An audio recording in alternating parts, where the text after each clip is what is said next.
Our HOA president just lost her mind. Karen demanded that every household pay $250,000 immediately or face foreclosure. When my wife quietly said, "I refuse," Karen started screaming and called 911 about us being dangerous. I'm panicking, thinking we're about to be arrested when this police officer shows up. My wife reaches into her purse, pulls out what looks like a normal ID card, and hands it to him. For 3 seconds, nothing happens. Then the officer's face goes completely white and he starts acting very, very differently toward my wife. Drop a comment telling me where you're watching from and I promise what happens next will blow your mind. Let me back up because you need the full picture. It started on a typical Tuesday evening in our quiet suburban neighborhood. Rebecca and I had been living in Sunset Hills for exactly 3 months, thinking we'd finally found peace after her military retirement.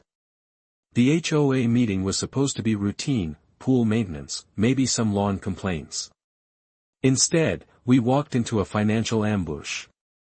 The community center was packed with about 60 residents crammed into a space meant for 30. Karen Whitfield sat at the front table like some suburban queen, wearing this smug expression that immediately set off alarm bells. She had perfectly manicured nails that she kept tapping, clearly enjoying the nervous energy from the crowd. Rebecca and I found seats near the back. I could feel her military training kicking in as she scanned the room. Karen called the meeting to order and didn't waste time with pleasantries. Each household will contribute $250,000 toward our premium landscaping project.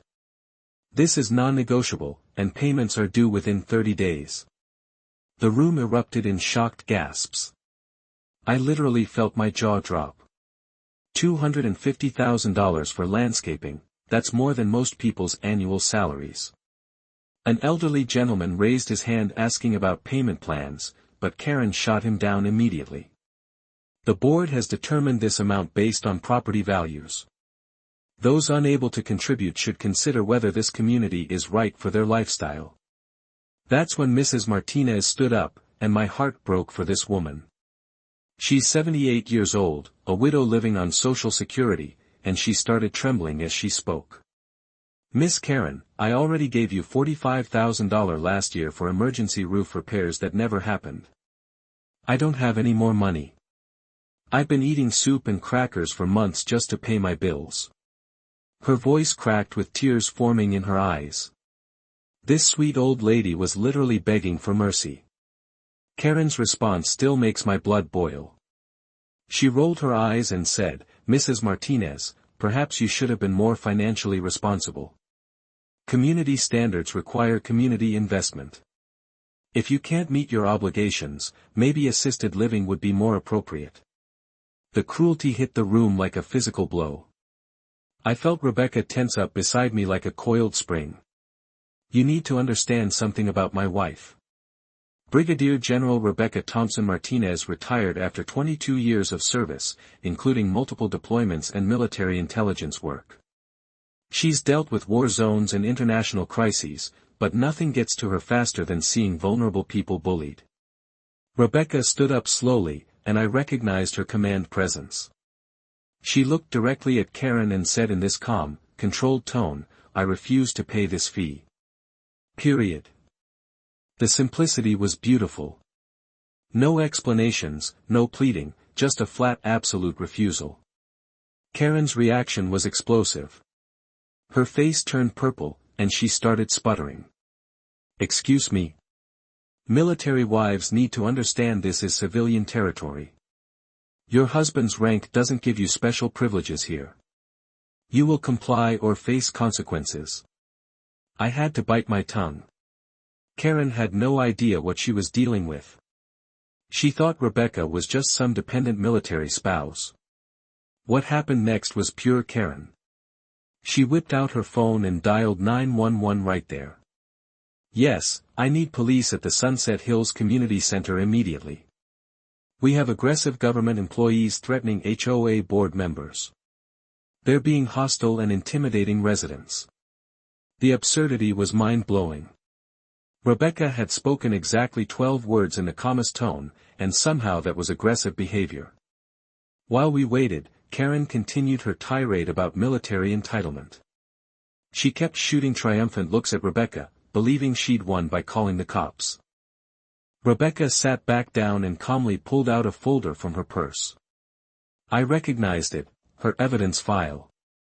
My wife documents everything, and she'd been gathering information about Karen's previous assessments and mysterious disappearing funds. 20 minutes later, Detective Jake Morrison walked through those doors. I could tell he was former military from his bearing. Karen bounced over like an excited puppy, launching into her story about threatening government employees. Morrison listened politely, took notes, then asked for identification from all parties. This was the moment everything changed. Rebecca reached into her purse and handed over her military ID card. Morrison glanced at it, and I watched his entire demeanor transform instantly. He snapped to perfect military attention and rendered a crisp salute. "Yes, ma'am, General. How can I assist you today?" The respect in his voice was unmistakable, and the shock wave through the room was physical.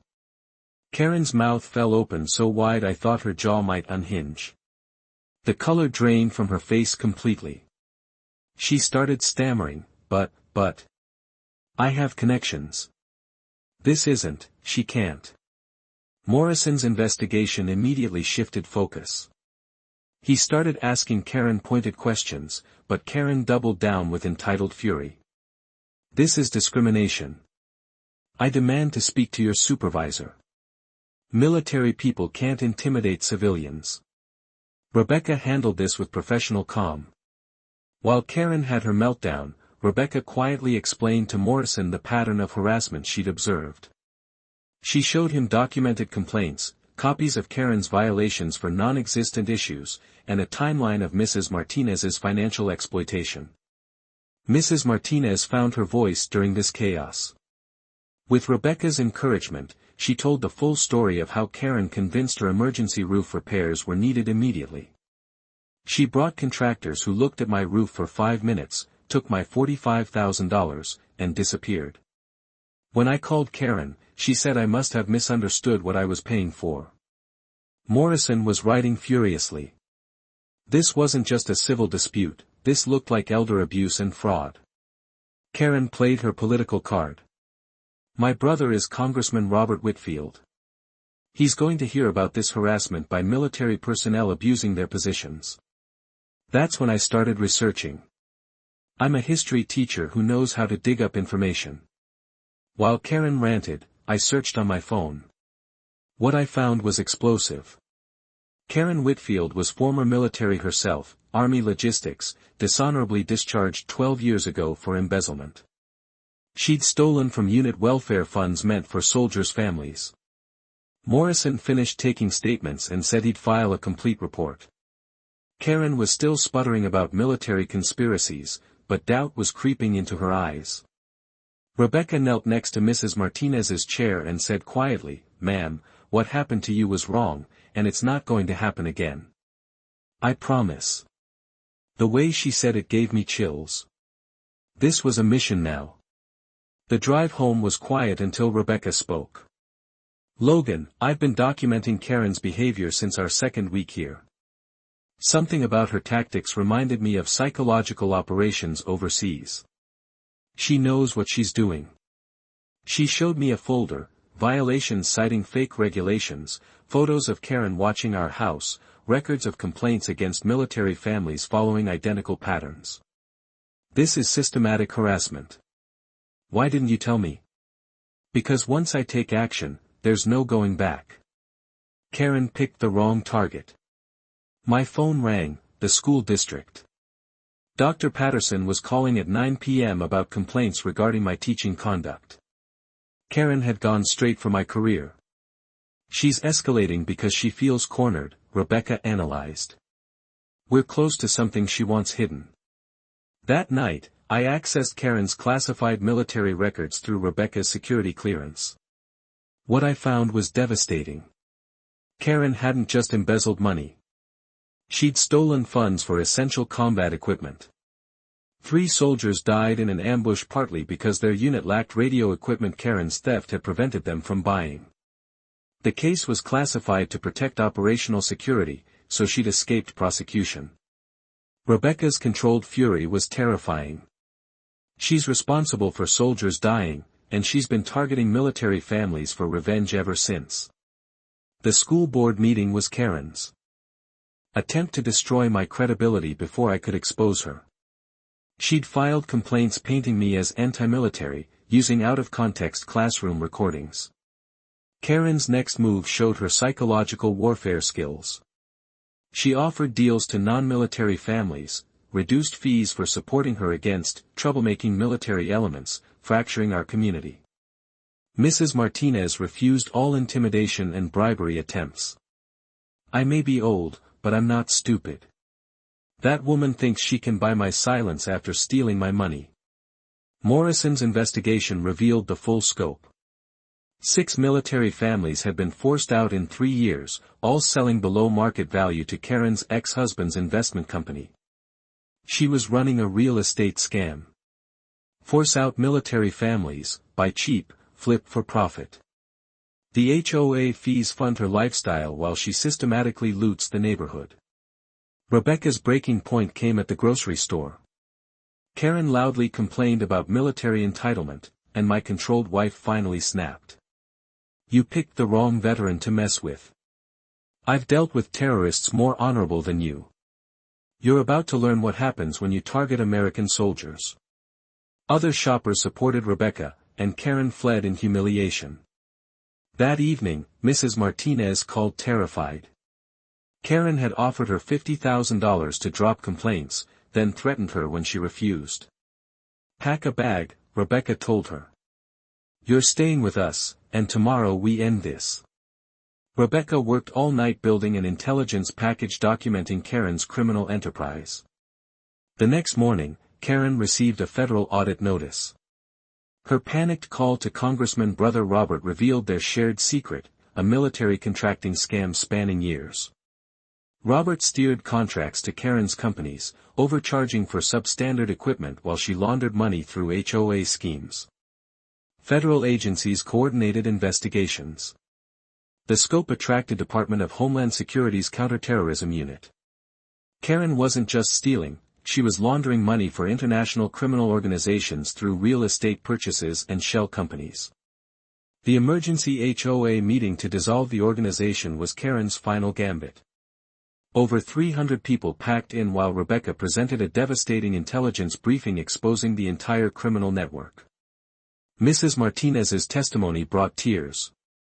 This woman stole my safety in my own home. But Rebecca showed me I don't have to fear bullies. Federal agents arrived with briefcases, and Karen's desperation showed. She screamed about political persecution even as evidence mounted against her international money laundering operation. The investigation revealed our neighborhood as American headquarters for arms trafficking networks. Mrs. Martinez's $45,000 had funded weapons smuggling operations. Karen attempted to flee the country with false documents but was arrested at the airport. Her luggage contained $200,000 cash and detailed criminal network records. 18 federal felonies including terrorism financing, money laundering, and elder abuse. The prosecution estimated over 200 years without parole. As they led her away in handcuffs, Karen screamed her final threat, "The people I work with don't forgive. Wait until they find out who you really are." The jury took 4 hours to convict on all counts. Judge Carter sentenced her to 25 years federal prison with complete asset forfeiture. Congressman Robert got 12 years. The Whitfield criminal dynasty was destroyed. Our community celebration drew 1,000 people. Mrs. Martinez was guest of honor. Age doesn't matter when standing up for what's right. Rebecca showed me we don't have to accept bullying. Rebecca's nonprofit now operates in 12 states protecting military families. My superintendent promotion lets me teach civic engagement district-wide. Most satisfying, Karen's attempt to destroy military families created stronger protections instead. Sometimes the most important battles happen in your backyard. Ordinary people can change the world standing up for what's right. If this story inspired you, smash that like button. This is the HOA defender, keep standing up for what's right.